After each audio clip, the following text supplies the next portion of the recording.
I like your shirt. Thank you. Double as a picnic blanket. Wow. Man.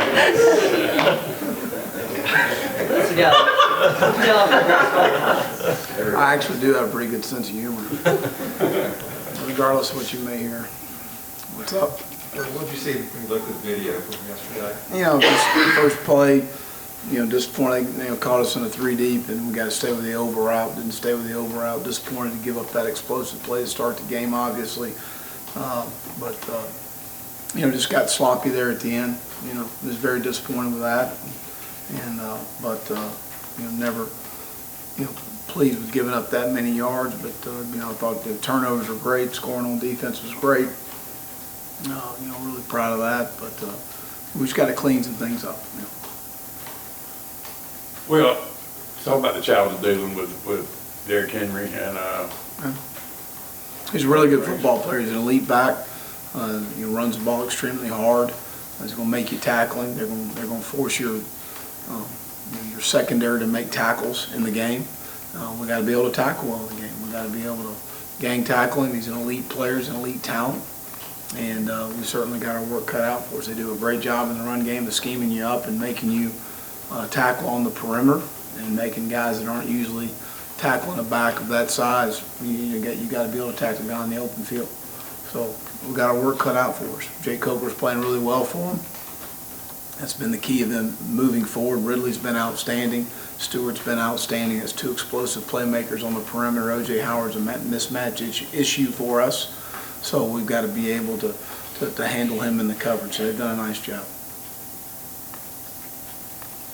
Well, how important was it just to be able to give those guys down the line some reps? Oh, it's huge to be able to get those guys snaps. Unfortunately, we haven't been able to do that, you know, to give those guys experience, and Darrell Williams and a lot of the guys up front, some secondary guys. And, you know, we're a little thin in the secondary right now, obviously.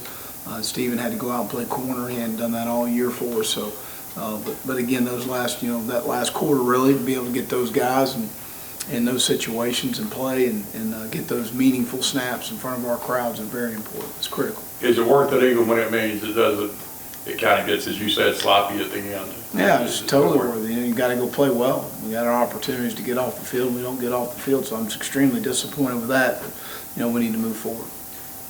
Trey Matthews, obviously you played a little bit yesterday. Is he close to returning to the starting lineup? Or? Well, we'll continue to evaluate those guys through practice and how those guys prepare through the week, but I thought he did some good things Saturday. Well, Stephen Roberts continues to take some steps forward. What did you say out of him at safety? He did some nice things for us. I mean, that made a nice play on the hot in the boundary there on the corner pressure. So I think, again, you know, he continues to show up in the right spots. And but again, you know, his preparation off the field has helped his play on the field. So been very pleased with where he's continued to progress, and he's to have another good week. Well, last year when you played Alabama, they kind of got you a few times. Does that actually help you knowing what, since you played the same coordinator, same thing going into this game, to see what they were able to do? We got a different team, different situation, so there's no question you can't give up the explosive plays that we gave up a year ago. We need to continue to try and get some turnovers and things like that we're able to do in the ball game. And actually, you know, till we wore out late in the game, played the runs decently well. But you can't give up explosive plays and expect to win. How important has your relationship been with Nick Saban over the course of your career? Just what has that meant? What has that relationship meant to you? Well, it's been outstanding. I wouldn't be standing here if it weren't for the opportunities he gave me a long time ago at LSU. So, you know, the opportunities he gave me as a young coach, as a position coach, and then as a coordinator, and certainly has had a huge impact on my career. There's no question about that. How much did you speak with him about coming here last December? Well, I didn't talk with him specifically about coming here, but we do talk a lot, and certainly not during the season. But you know, just as far as, you know, just different things that are concerned, he's had a huge impact on my career, and I'll never forget that. Well, obviously this game means a lot to everyone around the program, but how much more do you think it means for a guy like Cass? I mean, who's from here, Rudy as well. I mean, guys who are in-state guys, and they hear about it all the time when they go home. Well, there's no doubt it's a huge game. You know, it's the greatest rivalry in college football. You know, when you talk in terms of the Iron Bowl and growing up in the South and understanding what this game means, especially in the state of Alabama. But and to hear these guys talk a little bit today in the meeting, it was good to hear those guys express themselves about how important this game is. Well, you mentioned O.J. Howard. What does he do from a mismatch standpoint that concerns you? Well, he runs vertically extremely well. He's got really good ball skills, and I think that Lane does a good job of putting him in situations to be successful. And just use him in the passing game, obviously, but also does a nice job of sealing off in the run game and doing some things to use him in his athleticism. But you got to count him as a tight end, but he's also a guy that can flex out and hurt you in the passing game. You mentioned how different they are from a year ago, Will. It's kind of important point to stress. They had a mobile quarterback with the best wide receiver in the country, and now they're a more pocket passer with possibly the best running back in the country. Just how different are they to that? Well, they're different, number one, because Fowler's not there, the fullback. So from a personnel standpoint, that's the biggest difference you see on tape. From a personnel grouping standpoint as a coach looking at it. But again, I still see a very mobile quarterback. Jake certainly has hurt a lot of teams with his legs, extending some plays. And you got a young emerging receiver in Ridley who's as talented a young man as we'll see this year. Stewart's an explosive guy down the field that's made a tremendous play against Tennessee to probably, to certainly, get them on the other side of the 50 to put them on the game-winning drive. So they've had some guys make some plays for them outside that certainly has come along for them. And having O.J. last year, back again this year, but there are some similarities from the quarterback styles as far as the legs are concerned. And he certainly has been able to extend some plays, and Derrick Henry's an outstanding back. How's Trey Williams developing as linebacker? He made a nice play on 3rd and short yesterday. And I think he continues to, his physicality's come on. That's been the most pleasing part, that he continues to take step forward as far as that's concerned. How about Rudy Ford? How's he doing? Yeah, very productive night. Obviously the interception and the return, but continues to do a nice job in the run game, has improved his eye control as far as seeing the right things and covering down on the right things. And I think that, again, the more snaps and the reps he gets at the nickel is going to be better for him.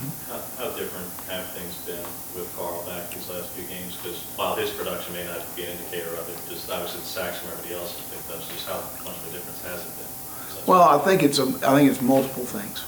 I think Carlton Davis's emergence as a corner for us in the last 5 or 6 games has been huge.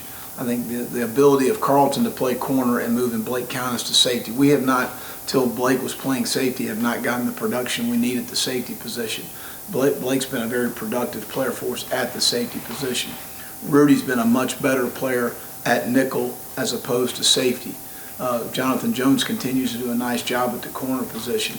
With that being said, Justin Garrett's done a nice job at the Mike linebacker position and moving Cass to defensive end. We've got much more production from those positions at both end positions, having Carl and Cass there. So I don't want to point at one guy and say certainly Carl has been a huge addition for us, but I think it's a multiple thing across the board of getting guys in better spots that they've, played better in those situations. Has Cass, make sure I understand, has Cass been playing Buck basically? Mm-hmm. And so Carl has been playing the other defensive and Buck, depending on the package we have in the game. You talk about Rudy at nickel. What is it about him in that move? A lot of his instincts to maybe take over a little bit more. What have you seen out of him? Well, I think, again, get closer to the line of scrimmage, and he's a good blitzer. He's good in the run game. He's a very physical player. Obviously his speed shows up in some underneath routes yesterday in coverage. So I just feel like that, getting a guy closer to the line of scrimmage, a more physical player closer to the line, certainly as much as we're playing nickel, probably 70–80% of the game now.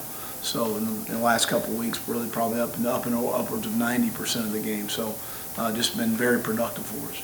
As a former head coach in the league, how much intense pressure is there because of the high expectations and the level of competition you face every week? A lot of coaching changes and 1 or 2 in the SEC. It's part of the deal. You sign up to be a coach. That's part of the deal.